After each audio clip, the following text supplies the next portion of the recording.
నిన్న సుషుప్తి అనుభవ సహాయంతో ధ్యానం గురించి చర్చించాం కదా. ధ్యానం చేశారా? సుషుప్తి ద్వారం ద్వారా ఆ అనంతమైన ఎరుకని గుర్తించారా? ఆ శాంతిని పొందారా? చేశారా ధ్యానం? ఎందుకు చేయలేదంటే అంటారు, సమయం దొరకలేదు అంటారు కదా. మీకైతే ఉంది, మేమైతే మాకు సంసారం ఉంది కాబట్టి సంసారం వల్ల మాకు సమయం దొరకలేదు అని అంటారు కదా. రమణ మహర్షికి కూడా మనలాంటి శిష్యులు ఉన్నారు. వాళ్ళకి ఆయన ఏం ఉపదేశం ఇస్తున్నారో చూద్దాం. సంసారం అంటే ఏమి? నేను ఇక్కడికి వచ్చిన కొత్తలోనే ఒక దినం మధ్యాహ్నం 3 గంటలకు కొత్తగా వచ్చిన ఆంధ్రులొకరు నడివయసు వారు భగవానుని సమీపించి, స్వామి, నేను రామనామం నియమంగా ఉదయం 1 గంట, సాయంత్రం 1 గంట జపిస్తూ ఉంటే కొంచెం సేపటికి తలపులు ఒకటొకటిగా బయలుదేరి అంతకంతకు అధికమై ఎప్పటికో మనం చేసే జపం మర్చిపోయామే అని తోస్తుంది. ఏం చేసేది అన్నాడు. అప్పుడు మళ్ళీ ఆ నామాన్ని పట్టుకోండి అన్నారు భగవాన్. అందరికీ నవ్వు వచ్చింది. పాపం ఆయన ఖిన్నుడై, ఈ అంతరాయాలు రావటానికి కారణం సంసారం కదా, అందువల్ల సంసారం వదిలివేద్దామా అని యోచిస్తున్నానన్నాడు. ఓహో, అట్లాగా. అసలు సంసారం అంటే ఏమి? అది లోపల ఉన్నదా, బయట ఉన్నదా అన్నారు భగవాన్. భార్య, పిల్లలు ఇత్యాదులండి అన్నాడు ఆయన. అదే నా సంసారం. వారేం చేశారండి? అసలు సంసారం అంటే ఏదో తెలుసుకోండి, ముందు ఆ వెనుక విడవటం మాట యోచిద్దాం అన్నారు భగవాన్. ఆయన నిరుత్తరుడై తలవంచి ఊరుకున్నాడు. భగవాన్ హృదయం జాలితో నిండిపోయింది. కరుణాపూర్ణ దృష్టితో చూస్తూ, భార్యాపిల్లలను వదిలి వస్తారనుకోండి, ఇక్కడుంటే ఇదొక విధమైన సంసారం అవుతుంది. సన్యసిస్తారనుకోండి, కర్ర, కమండలం ఇత్యాదులతో అదొక రకపు సంసారంగా పరిణమిస్తుంది. ఎందుకది? సంసారం అంటే మనస్సంసారమే. ఆ సంసారాన్ని విడిస్తే ఎక్కడ ఉన్నా ఒకటే, ఏదీ బాధించదు అన్నారు భగవాన్. పాపం ఆయన ఇంచుక ధైర్యం వహించి, అదే స్వామి, మనస్సంసారం ఎట్లా విడవటం అన్నాడు. అదేనండి, రామనామం జపం చేస్తున్నారన్నారు కదా. తలుపుల వరవడిలో అప్పుడప్పుడు అరే, మనం చేసే జపం మర్చిపోయినామే అన్న జ్ఞప్తి వస్తున్నది కదా.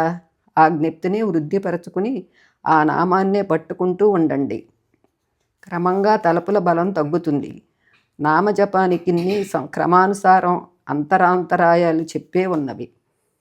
పెద్దగా జపించటం కన్నా పెదిమ కదిలి కదలనట్లు జపించటం లెస్స.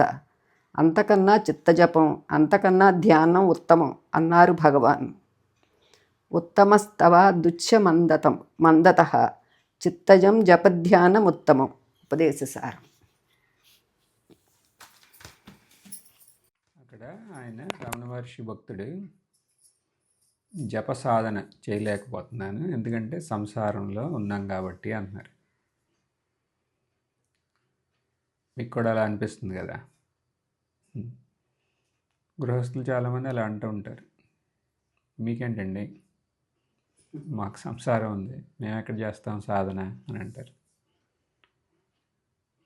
మీరు మంచి పని చేశారు, సన్యాసించారు. మాకైతే అవుతుందా? మేము సంసారంలో ఉన్నాం. రమణ మహర్షి ఇక్కడ సంసారం అంటే ఏంటి అనేది చెప్తున్నారు. ఇక్కడ ఏంటి అసలు సంసారం? మనసు సంసారం. మనం మామూలుగా అనుకుంటాం భార్య, పిల్లలు, మన బయట ప్రపంచంలో ఉన్న వ్యవహారం, ఇది సంసారం అని అనుకుంటాం. కానీ అది కాదు. సంసారం అనేది అంతా మనసులోనే ఉంది.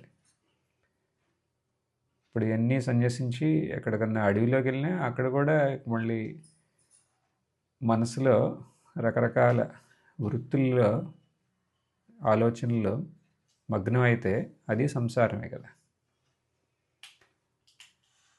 అంటే సంసారం మన ఒక వృత్తి, అంటే ఆలోచన స్థాయిలోనే ఉంది. మరి ఆలోచన లేకుండా ఉండగలమా? ఉండలేం కదా. మరి ఏంటి అసలు ఈ సంసారం అంటే? అసలు ఆలోచనలు ఎన్ని రకాలు? మనం ఈ సందర్భంలో 3 రకాల కింద తీసుకోవచ్చు. ఏంటయి? కొన్ని ఆలోచనలు, వాటిని మనం అనుసరిస్తే మనకి శాంతి పెంపొందుతుంది. అది మనకు ఉపయోగపడే ఆలోచనలు.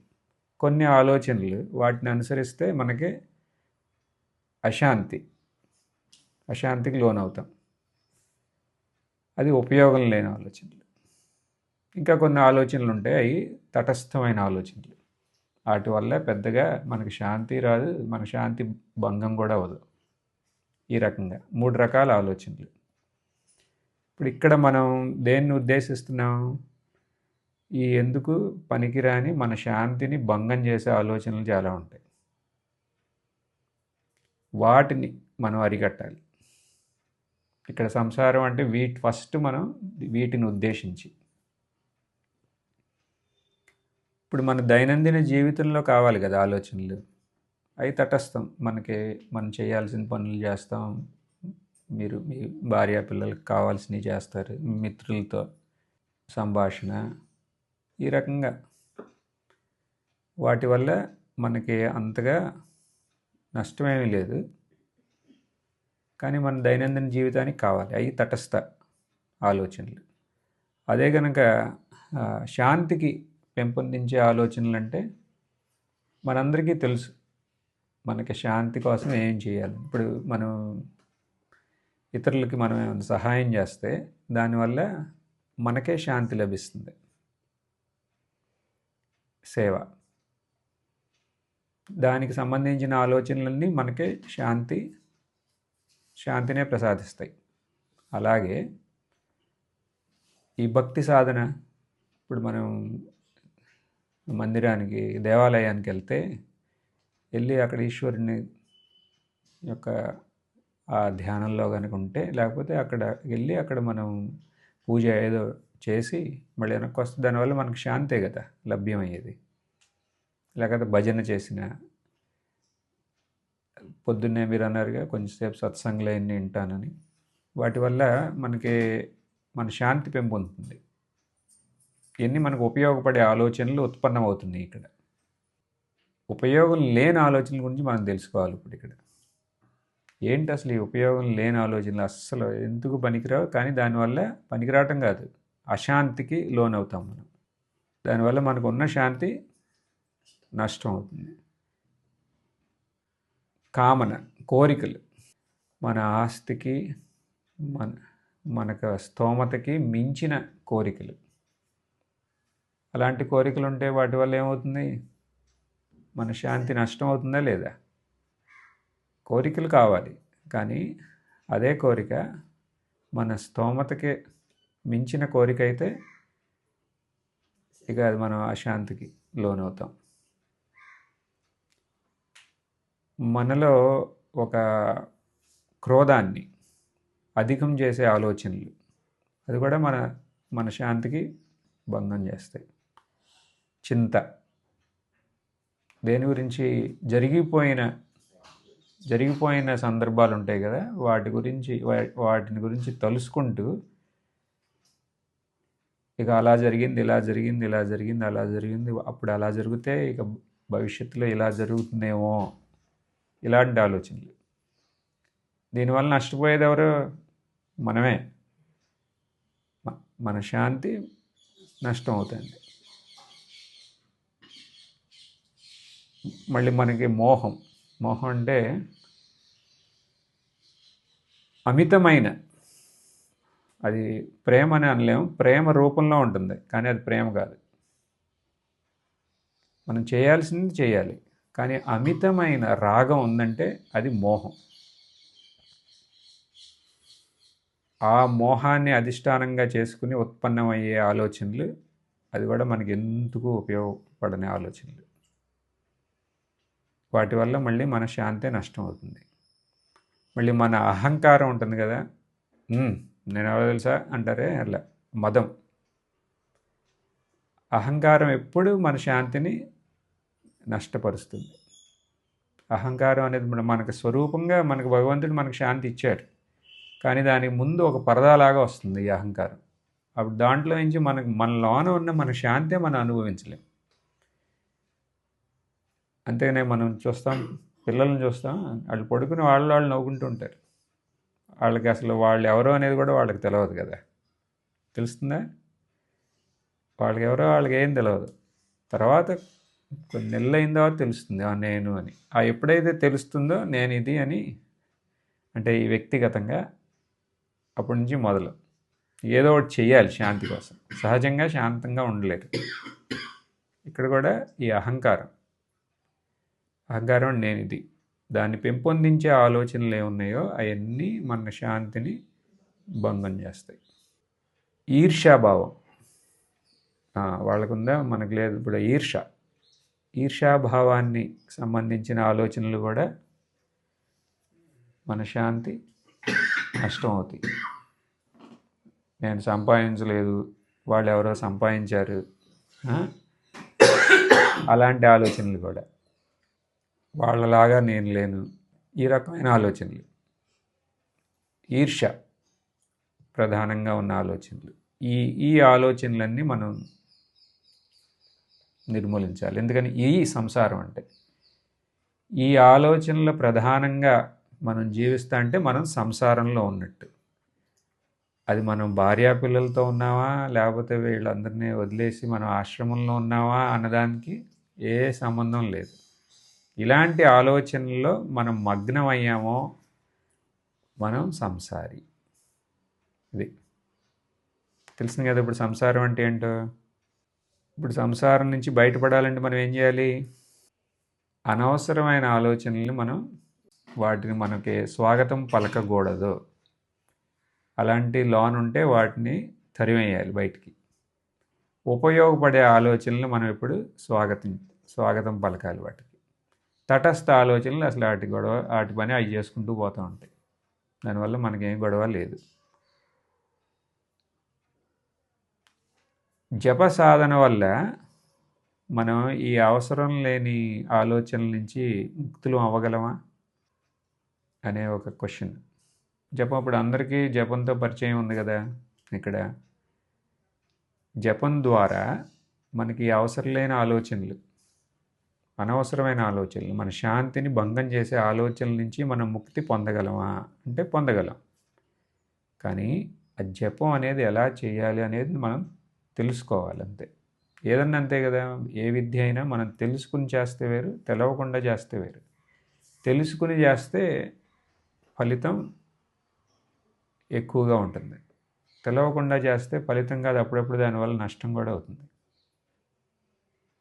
సో ఇక్కడ జప సాధన, అసలు జపం అనేది ఎందుకు చేస్తున్నాం,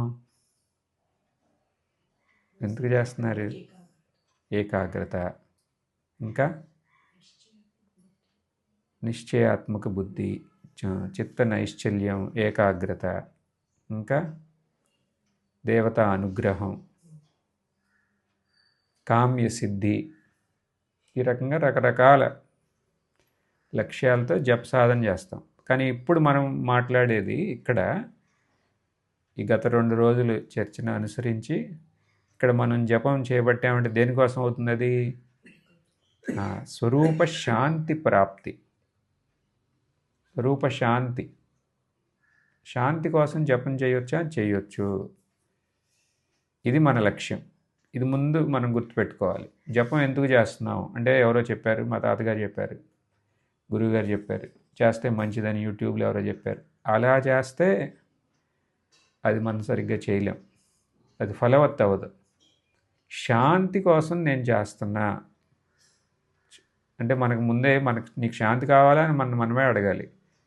కావాలి అంటే కూర్చో, వద్దు అని చేయి మాకు. ఇంకా అది వద్దు అని అనరు కదా. ఇప్పుడు ఏదన్నా మన మనసుకి మనం ముందు చెబుతున్నాం అసలు ఎందుకు చేస్తున్నాం ఇది అనేది. ఆ శాంతి కోసమే, శాంతి కోసం చేయాలి. ఇప్పుడు ఎలా చేస్తాం? అది గుర్తుంది, మన లక్ష్యం గుర్తుంది, ఎందుకోసం నేను ఈ జపం చేస్తున్నాను అనేది గుర్తుంది. మీరందరికీ అలవాటు ఉంది కదా జపం చేస్తూ ఇప్పుడు మనం ఇందాక చదివిన ఆ సంభాషణలో కూడా ఆయన ఆలోచనలు అటు ఇటు వెళ్ళిపోతున్నాయి. నిన్న జరిగిన వాటి గురించి ఏదో ఒకటి గుర్తొస్తూ ఉంటుంది. మరి దాంట్లో నుంచి లక్ష్యం మళ్ళీ ముందు ఈ జపంలోకి ఎలా వస్తుంది? ఎందుకోసం ఈ జపం చేస్తున్నాను అనేది గుర్తుపెట్టుకోవాలంటున్నారు. ఎందుకోసం? శాంతి కోసం. ఇప్పుడు ఎటు వెళ్ళింది? అటు వెళ్ళిపోయింది ఎక్కడికో, ఏదో రాజకీయాల్లోకో లేకపోతే ఎటో ఒకటి వెళ్తుంది మనసు. వెళ్తే ఇదేంటిది నువ్వు అటు వెళ్తావు, మనకు శాంతి కోసం కూర్చున్నాం ఇక్కడ, ఆపేయి అంటున్నాం. ఈ రకంగా మన మనసుకి మనమే చెప్పుకోవాలి, నా లక్ష్యం శాంతి ప్రాప్తి, కాబట్టి అలా అటు ఇటు వెళ్ళమాకు, కొంచెం సేపు ఇక్కడే కూర్చో. రమణ మహర్షి అయితే ఆయన ఉపదేశసారంలో స్పష్టంగా చెప్తారు, ఉత్తమస్తవ ఉచ్యమందత చిత్తజం జప ధ్యానముత్తమం. మీకు ఎటు వెళ్ళట్లేదా? వెళ్ళట్లా. మనసు ఎక్కడే ఉందా? ఉంది. ఇప్పుడు నేను ఎలా చేయాలి? మొదలుపెట్టు. ఎలా? బిగ్గరగా చేయటం. ఇప్పుడు మనం ఏదో ఒక జపం తీసుకున్నాం, ఓం నమః శివాయ. ఇప్పుడు మీకు వినపడాలి, మీకు వినపడేటట్టు మీరు చేయండి అంటున్నాను. అంటే మీకు వినపడాలి. ఉత్తమస్తవ అంటే అక్కడ ఫస్ట్ అన్నిటికన్నా ఉత్తమమైంది ఏంటనే చెబుతున్నారు అక్కడ. కానీ మొదలు పెట్టాల్సింది ఎలా? మనం చేసే జపం మనకు వినపడాలి ముందు. వినపడుతుంది, చేసాం, ఓం నమః శివాయ అని అన్నాం, అలా చేసుకుంటూ వెళ్తున్నాం. తర్వాత మనసు ఎక్కడికి వెళ్తలా. ఇప్పుడు ఏం చేయాలి? మెల్లగా చేయండి అంటున్నాం. ఇది పెద్దగా మీకు వినపడేది చేయటం, దాన్నే వైఖరి జపం. పెదవులు కదులుతూ వేరే ఇతరులకి వినపడుతులా, కానీ మీ పెదవులు కదులుతున్నాయి. ఉపాంశు జపం. తర్వాత మానసికం అంటే మీ పెదవులు కూడా కదలట్లా, కేవలం మనసులో మీరు జపం చేస్తున్నారు. అలా చేశారా? పరిచయం ఉంది కదా. ఇది మానసిక జపం. అంటే నేను ఎలా చేయాలి అంటే, మీరు ఇలా మొదలెట్టొచ్చు. ఫస్ట్ కూర్చున్నారు, బిగ్గరగా చేస్తా అంటే మనసు అటు ఇటు వెళ్తుంది, వెళ్ళమాకు. నా లక్ష్యం శాంతంగా ఉండటం.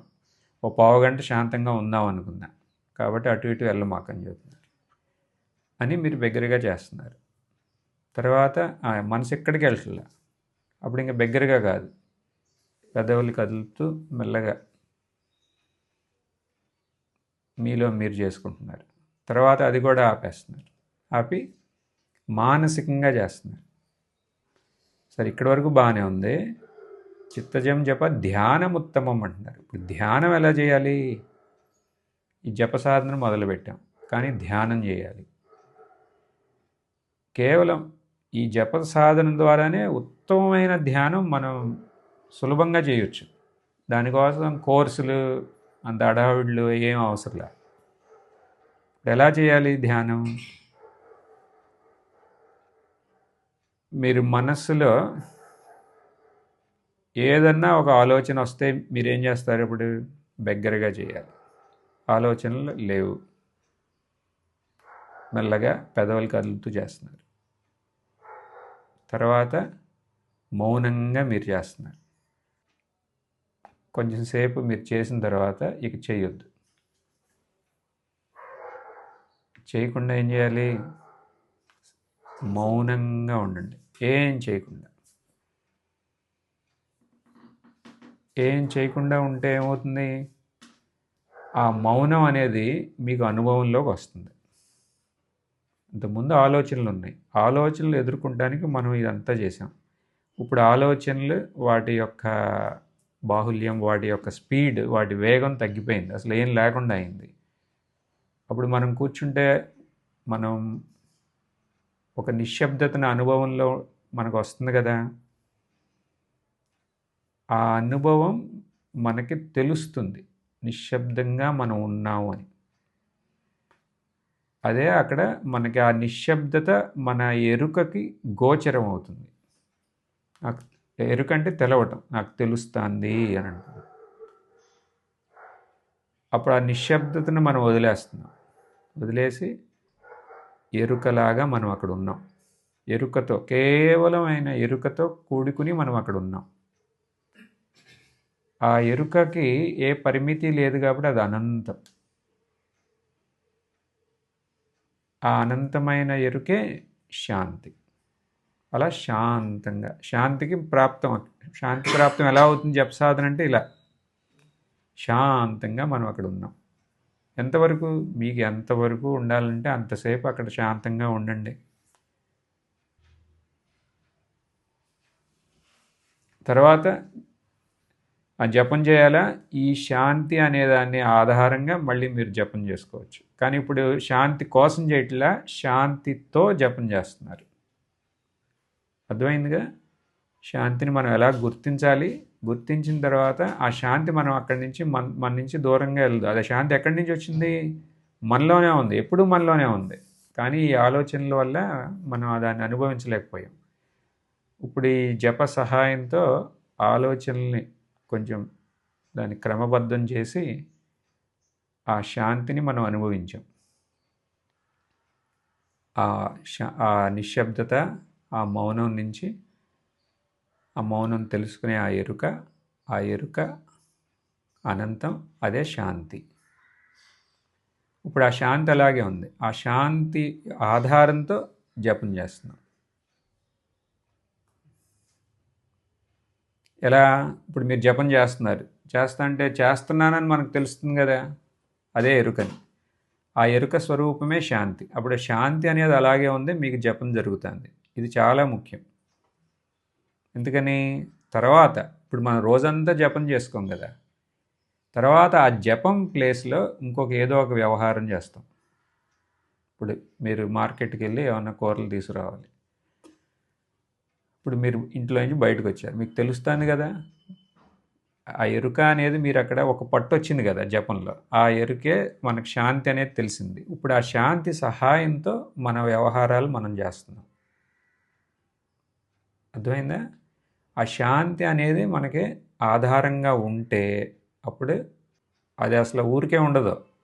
అప్పుడు మీలో ఈ అనవసరమైన ఆలోచనలు అసలు రానివ్వదు. అది the instrument will be primed అనమాట. ఏం చిన్న ఇప్పుడు ఎలర్జీ అంటే ఏంటి? ఇప్పుడు కంటిలో ఏమైనా నలిసి పడితే గబగబా మనకి కళ్ళేమన్నా నీళ్ళు వస్తాయి, కంటిని ప్రొటెక్ట్ చేయటం కోసం.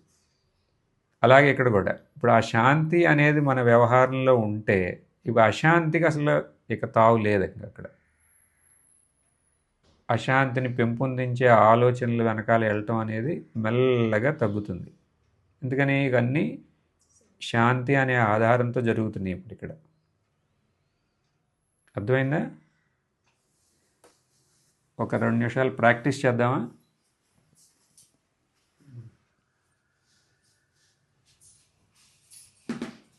ఏ జపమన్నా తీసుకోవచ్చు. నేను ఇక్కడ ఓం నమః శివాయ మంత్రం ద్వారా మనం కొంచెం సేపు అభ్యాసం చేద్దాం. ఇప్పుడు మనం డిస్కస్ చేసిందే, కొత్తగా ఏం లేదు.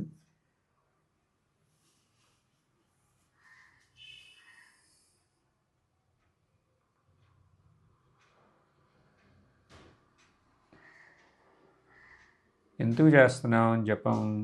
శాంతి కోసం అని మొదట వైఖరి అంటే బిగ్గరగా ఓం నమః శివాయ.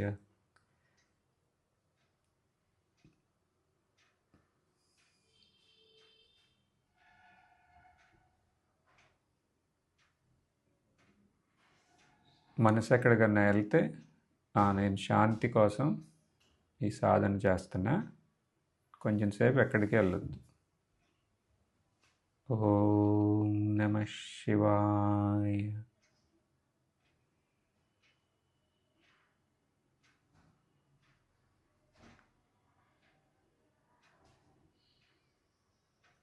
తర్వాత పెదవులతో జపం.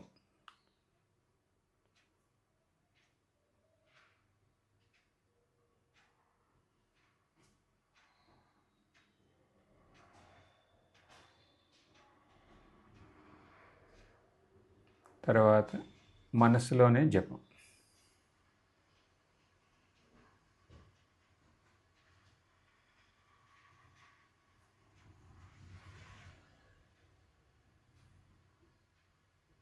మనసులో జపం చేస్తుంటే వేరే ఉన్న ఆలోచనలు వస్తే మళ్ళీ మనం దగ్గరగా ఓం నమ శివాయ, మళ్ళీ పెదవులతో, తర్వాత మళ్ళీ మౌనంగా మానసిక జపం. మానసిక జపం చేస్తుంటే ఇక ఏ ఆలోచనలు లేవు. ఇప్పుడు ఏం చేయాలి? ఆ మానసిక జపాన్ని నిలపాలి.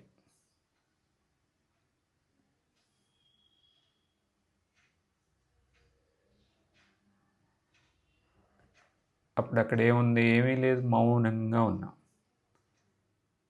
ఆ మౌనంగా ఉన్నామని మనకు తెలుస్తుంది. మనలో ఉన్న ఎరుకలాగా మిగిలింది.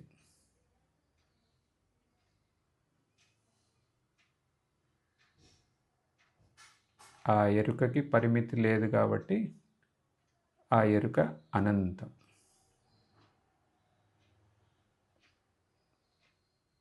ఆ అనంతమైన ఎరుకే శాంతి. శాంతంగా ఉన్నాం. శాంతి ఎక్కడి నుంచి వచ్చింది? మనలోనే ఉంది. ఇప్పుడు అది మన ప్రకటమైంది, మన అనుభవంలోకి వచ్చింది.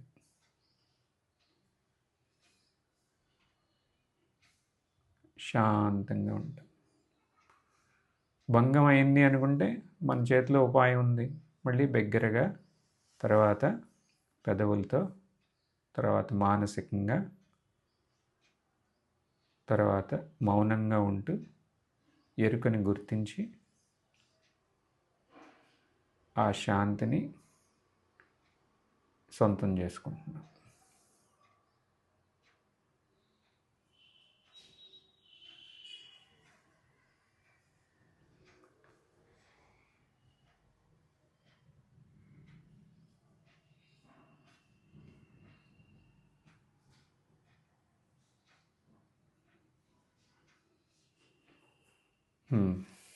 ఇప్పుడు జపసాధన ద్వారా ఆ శాంతి మనలోనే ఉందనేది మనకు స్పష్టమైంది. ఇప్పుడు మనం చేయట్లే జపం ఏమి, కానీ ఆ శాంతి మనలోనే ఉంది కదా. ఇప్పుడు ఈ క్షణం ఈ శాంతి ఎక్కడి నుంచి వచ్చింది అంటే జపం నుంచి రాలా, మనలో నుంచే వచ్చింది. జపం ఏం చేసింది? మనలో ఉన్న అనవసరమైన వాటిని అరికట్టింది, అంతే. మనలో ఉన్న ఆ శాంతి మనకి ఇప్పుడు అనుభవంలో మనకి వ్యక్తమైంది. ఆ శాంతి ఎక్కడికి వెళ్తుంది? ఎక్కడికి వెళ్తుంది, మనతోనే ఉంటుంది. ఇప్పుడు ఆ శాంతి సహాయంతో మన దైనందిన కార్యక్రమాలు మనం చేసుకునే అవకాశం ఉంటుంది. స్పష్టమైన. సో ఇవాళ మనం ఏం చూసాం? రమణ మహర్షి సహాయంతో అసలు ఈ సంసారం అంటే ఏంటి అనేది చూసాం. సంసారం మానసికం, మన మనసులోనే ఉంది. మనసులో ఎలా ఉంది? అనవసరమైన ఆలోచనలు, మన శాంతిని భంగం చేసే ఆలోచనల రూపంలో మనలో సంసారం ఉంది. దాన్ని ఎలా నిర్మూలించాలి? మనం ఇక్కడ జప సాధనని చేపట్టాం. జపం యొక్క లక్ష్యం ఏంటి? జపం ఎలా చేయాలి అన్నీ చూసాం. తర్వాత శాంతిని ఎలా సొంతం చేసుకోవాలి. అవునా? ఇప్పుడు మీ చేతిలో శాంతిని పొందే ఒక ఆయుధం మీ చేతిలో ఉంది. దాన్ని వాడి శాంతంగా ఉండండి.